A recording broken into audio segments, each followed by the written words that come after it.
Hello and welcome! As I mentioned in my last video, I'm currently going through my TODO box and see what could be rescued.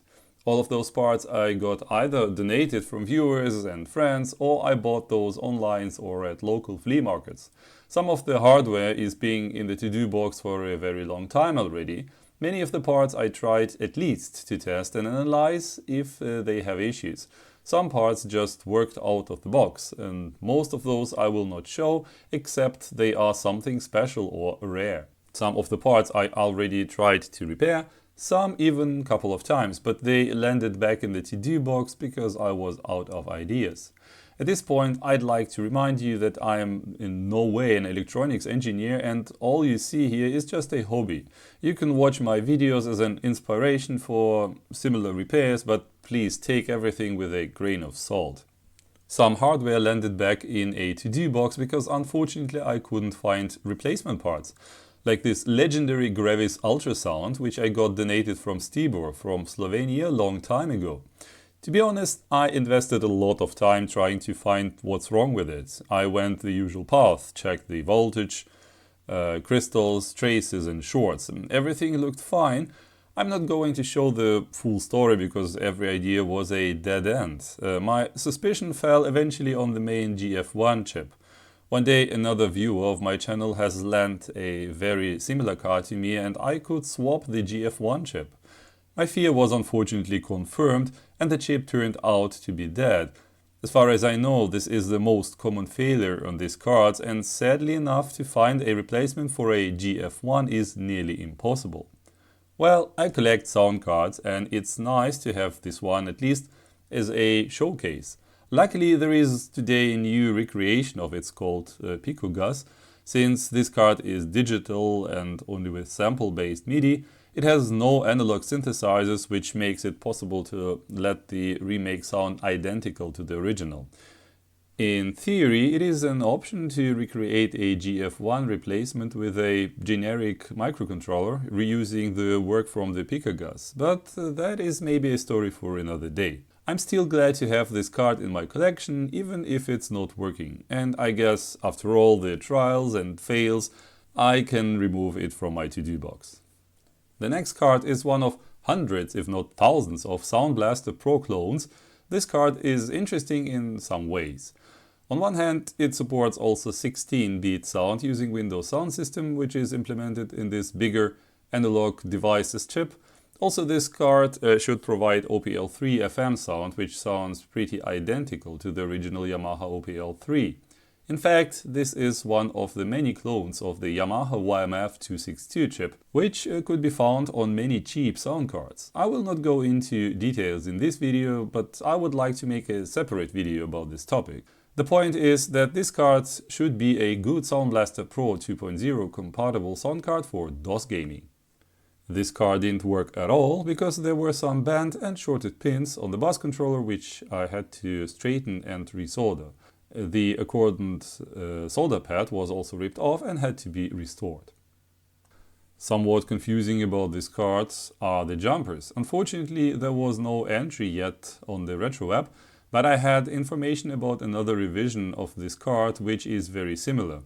The point is that usually a card has either jumpers to set IRQ, DMA and other resources, or it is configured per software. Software configured cards usually do need some driver for initialization, and jumper configured ones usually don't. However, this card needs both jumpers and software initialization, where the same resources have to be set to the same values as the jumpers on the card. That is quite strange. Anyway, after I fixed the pins on the bus controller and installed the accordant driver, the sound card got initialized and detected in the games. However, I got no sound out of the card. Such an issue is often a sign of broken amplifier, but luckily this board has two jumpers to bypass the amplifier and output unamplified sound directly. As I switched the jumpers, suddenly the sound came out of the boxes. So I switched back the jumpers and started to play around with the volume control.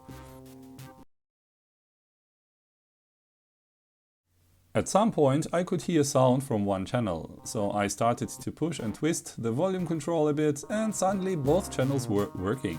Unfortunately, as soon as I released the volume wheel, the sound stopped working again. Obviously the volume wheel was defective, so I looked through my scrap and found the same volume wheel there.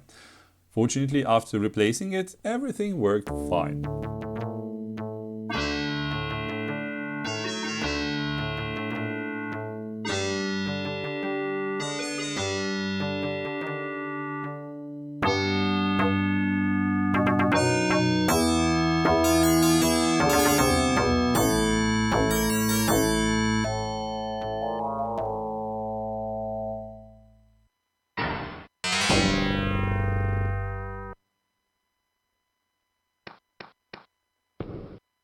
I would like to add some words about the drivers for the sound card.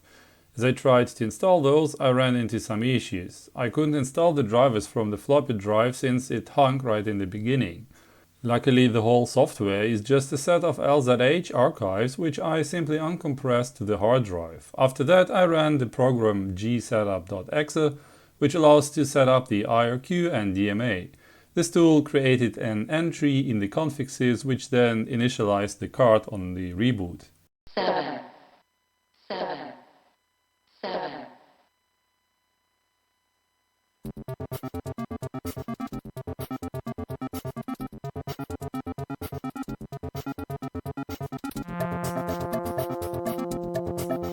Among other games, I also used Descent to test the Sound Blaster Pro 2.0 compatibility, and it worked fine. But as I said in the beginning, this card also supports Windows Sound System, but the card has to be manually switched between Sound Blaster and Windows Sound System modes.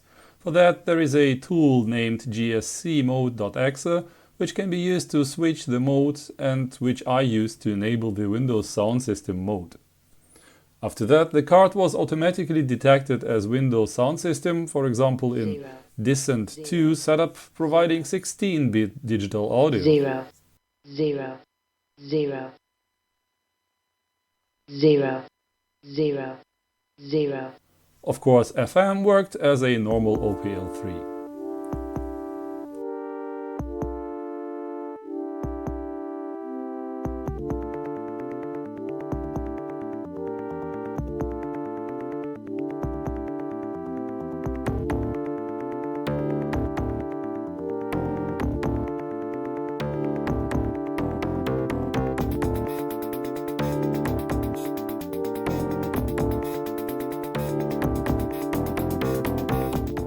As I said, I'm going to make a video about different OPL3 FM chips clones and will show a bit more of this card there as well. For now, I'm glad to say that this card is fully working again. The last patient for today is this ESS audio drive based OEM card from a Compaq PC. I know this card and it is of very good quality. The amplifier is very well balanced and the output is very clean. I like this card, but it is also a little bit unusual. First of all, there is no game port, as you see. I guess because this card was used in a PC with dedicated game port. Second, there is this snippet in the end of the ISA edge connector. This card fits into a normal ISA slot, but those couple of pins are hanging over. And as far as I know, Compaq used a proprietary connector to wire through the PC speaker in this way. An interesting solution, but totally proprietary, as I said.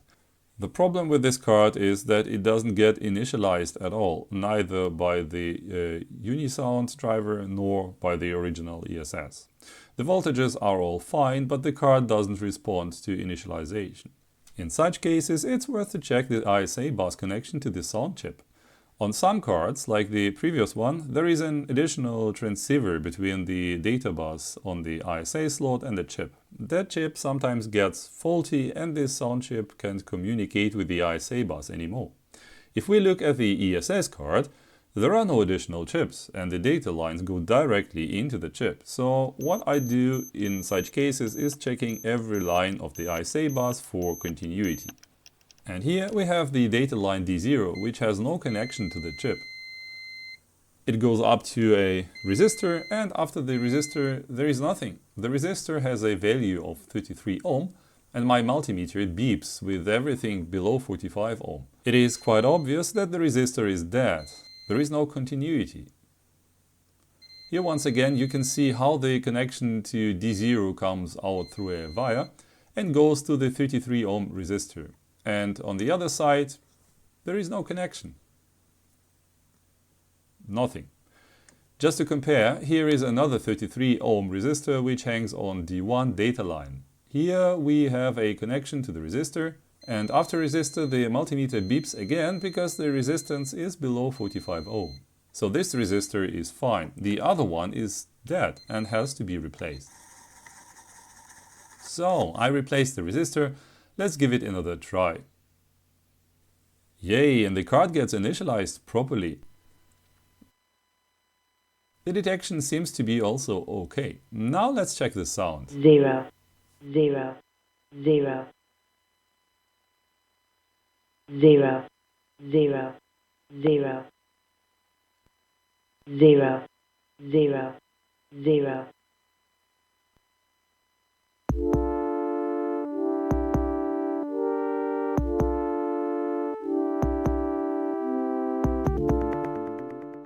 Everything works. Digital and FM sound works just fine.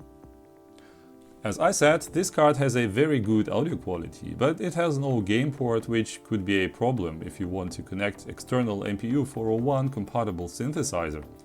At least this card has some solder pads to upgrade it with a wavetable, but I will most probably not do it because I have another cards with the same ESS sound chip in my collection which already have a soldered wavetable header. Still, this is now a working sound card, or better to say, two working sound cards. Unfortunately, I was not able to repair this Gravis Ultrasound, but you can't always get what you want. At least, I hope that I could give you a hint today where to look if you have a similar issues like I had with these ESS cards. And this card you will most probably see in one of my coming videos again. So far, this is it for today. Thank you for watching and goodbye.